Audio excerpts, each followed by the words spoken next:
Meu querido irmão, minha querida irmã, que Deus possa usar a sua palavra para nos consolar, nos animar, e que realmente essa palavra sempre nos traga paz e esperança, de que realmente Deus está e permanece junto de nós. Amém. Amém. No domingo passado, o nosso estado foi marcado por um fato lamentável no zoológico da Bíblia, em João Pessoa. Um jovem em profundo sofrimento, lutando contra a esquizofrenia desde a infância, entrou na jaula dos leões e perdeu a vida. Uma história triste, uma história que expõe uma realidade que muitas vezes fingimos em não ver. Pois há pessoas ao nosso redor que estão sofrendo. Há muitas pessoas ao nosso redor que estão sofrendo caladas, sem apoio, sem tratamento, sem cuidado. E quando então nós olhamos para esse tipo de fatalidade e tantas outras que nós ouvimos e vemos diariamente, parece que cai a ficha, como nós dizemos. Aí nós percebemos como o nosso mundo está ferido, como o nosso mundo está sujo, como o nosso mundo está contaminado pelo pecado. E aí escreveu o apóstolo Paulo: pois sabemos que até agora o universo todo geme e sofre como uma mulher que está em trabalho de parto. Romanos 8, versículo 22. O mundo em que nós vivemos não funciona como deveria desde a queda em pecado, pois a dor, a doença, a injustiças, a abandono, a tristeza, a intrigas, a solidão. E diante então desse cenário dolorido e confuso, um questionamento surge como que fosse um clamor: pode haver ainda esperança? Pode existir esperança em tempos tão difíceis e tão angustiantes? A resposta pela fé é sim.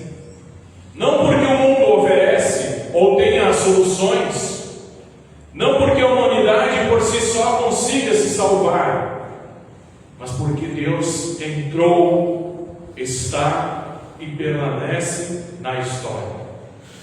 A esperança nunca vai estar nas circunstâncias, nos fatos, mas no Salvador que vence o pecado, o mal e a morte. Portanto, meus queridos, a esperança nunca morre. Jesus continua sendo a nossa esperança. Nós estamos vivendo mais um tempo de advento, um tempo de preparação, tempo de expectativa, tempo de esperança. E nós então aprendemos que nesse tempo o mais importante não é dar aquela lavada na casa, deixar a casa bonitinha, muito menos arrumar a comida e os presentes, mas é preparar e fortalecer ainda mais o coração para que a esperança verdadeira não seja apagada de nossas vidas. Jesus ele disse: fiquem alertas. Não deixem que as festas, ou as bebedeiras, ou os problemas dessa vida façam vocês ficarem tão ocupados que aquele dia, o dia de Jesus voltar, os pegue de surpresa. Lucas 21, versículo 34.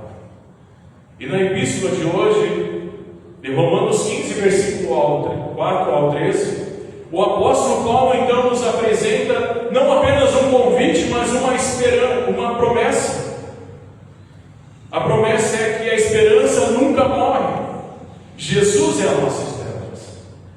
Lemos lá em Romanos 15, versículo 4: pois tudo o que no passado foi escrito, para o nosso ensino foi escrito, a fim de que, pela paciência e e pela consolação das Escrituras tenhamos esperança. Meus queridos, o advento nos lembra justamente disso. A palavra de Deus é a fonte que mantém acesa a chama da esperança. Nada do que está registrado na palavra de Deus é por acaso. Cada história, cada promessa, cada profecia, cada ensino tem um propósito.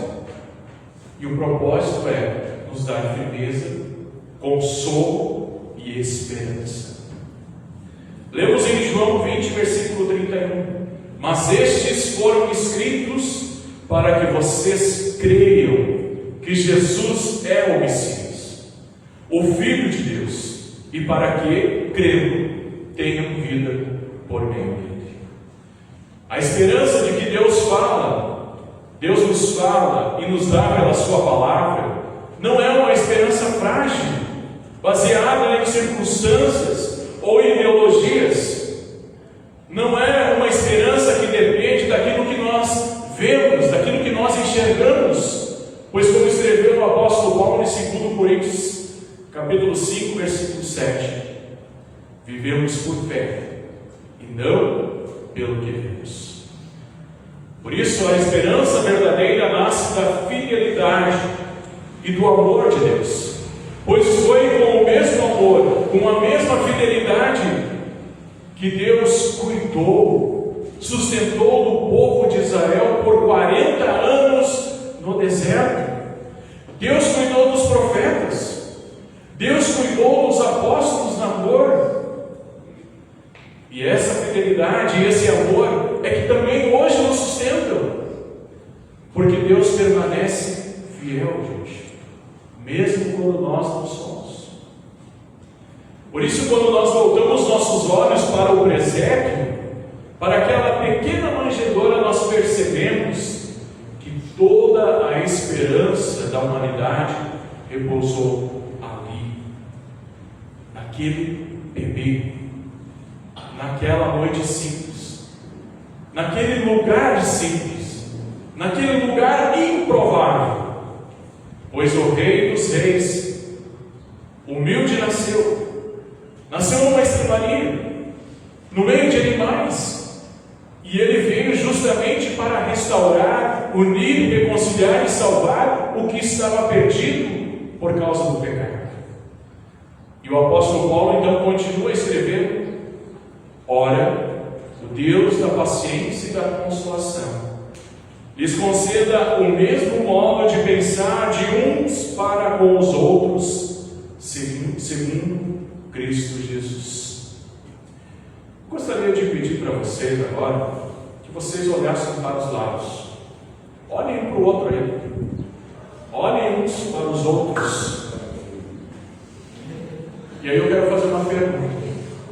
Vocês encontraram alguém igual a vocês? Que bom. Porque nós temos diferença, gente.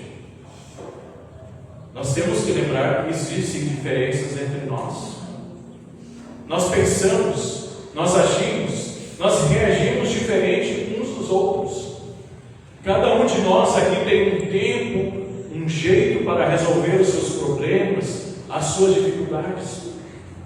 Alguns tiram de leve, outros levam tempo, mas cada um tem o seu tempo. Nós temos diferenças, nós somos diferentes, mas estamos unidos em Jesus. E como nós cantamos um hino, caminhamos lado a lado, sabendo que não somos iguais, mas eu posso entender você, porque nós temos o mesmo Pai. A verdadeira esperança então produz o que? União. A verdadeira esperança nos faz olharmos uns para os outros com graça, pois nós somos irmãos, gente. Nós não somos inimigos, nós somos irmãos. O que existe entre nós não é uma trincheira. O que existe entre nós é uma cruz. E a cruz nos une. Por isso, Quem espera em Jesus Cristo, quem confia em Jesus Cristo, não caminha sozinho. Além também de não se decepcionar. Nós lemos lá no Salmo 37, versículo 7: descanse do Senhor, espere nele, não se irrite por causa daquele que prospera em seu caminho, por causa do que realiza os seus maus desígnios. O apóstolo Paulo afirma: portanto, acolham uns aos outros, como também Cristo acolheu vocês. Meus queridos, nós somos chamados a acolher uns aos outros como Jesus Cristo nos acolheu. Ele não esperou que nós fôssemos perfeitos. Ele nos recebe como nós somos.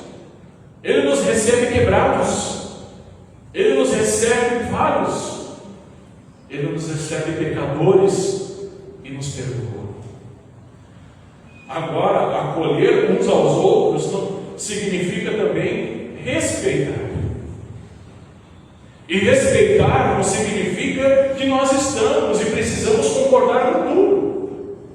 Acolher uns aos outros significa, então, abrir espaço para o irmão, abrir espaço para a dor do irmão, para o sofrimento do irmão, abrir espaço para as lutas do irmão, mas também abrir espaço para a alegria dele. Significa então que a igreja é feita de pessoas pecadoras. A igreja não é feita de pessoas perfeitas, mas de pessoas doentes espiritualmente, que são alcançadas pela graça divina. É preciso acolher e respeitar, mas nós temos que cuidar para nós não sermos e também não agirmos com hipocrisia. Na leitura do Evangelho, nós vemos João Batista anunciando, e ele não abranda o ensino. Ele não abranda o ensino para agradar as pessoas. Quando ele vê os fariseus e saduceus se aproximando, ele os confronta dizendo: raça de víboras. Meus queridos, João Batista não está rejeitando pessoas que buscam a Deus. Ele está simplesmente desmascarando uma religião vazia, que tenta se proteger atrás de tradições e costumes. Deus não se impressiona. Deus não se impressiona com isso aqui, gente. Deus não se impressiona com aparência espiritual. O que Ele busca é autenticidade. Não é a aparência religiosa que fortalece o coração para a esperança verdadeira. E aí nós precisamos reconhecer que o problema nem sempre está no mundo lá fora. Pois muitas vezes as nossas vontades também são desonestas. As nossas intenções também são impuras. As nossas ideias muitas vezes também são egoístas. Nós é que sofremos e os outros estão de boa, na água, tomando água fresca, na sombra, curtindo a vida. Ou ainda, a nossa confiança é facilmente desviada para nós mesmos ou para as coisas que nós vemos e ouvimos. Cheios de compromisso, nós perdemos e podemos nos distrair daquilo que é essencial. Nós somos pecadores e nós precisamos de um Salvador, gente. Por isso, nós temos que colocar a nossa esperança em Deus. A nossa esperança tem que ser colocada em Deus. A nossa esperança está em Deus e não nas pessoas, não nas coisas, não no sistema. Porque Deus nunca falha. As pessoas, o sistema falha. João Batista então anuncia: o machado já está posto à raiz das árvores. Portanto, toda árvore que não produz bom fruto é cortada e lançada ao fogo. palavras são duras, mas são necessárias, pois elas nos alertam. Nós não podemos continuar vivendo como se estivesse tudo bem, gente, como se estivesse tudo legalzinho, quando o nosso coração está distante de Deus. Nós não podemos confundir religiosidade, ativismo, com fé viva e ativa.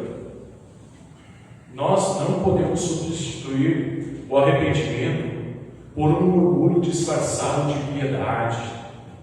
As palavras do profeta tiram as máscaras e mostram que nós não somos autossuficientes e que nós precisamos mais do que reformas externas. Nós precisamos de um Salvador. E nós precisamos reconhecer que sem Jesus Cristo nós estaríamos perdidos, estaríamos condenados. Que nós precisamos então de fato abrir as portas da vida para Jesus.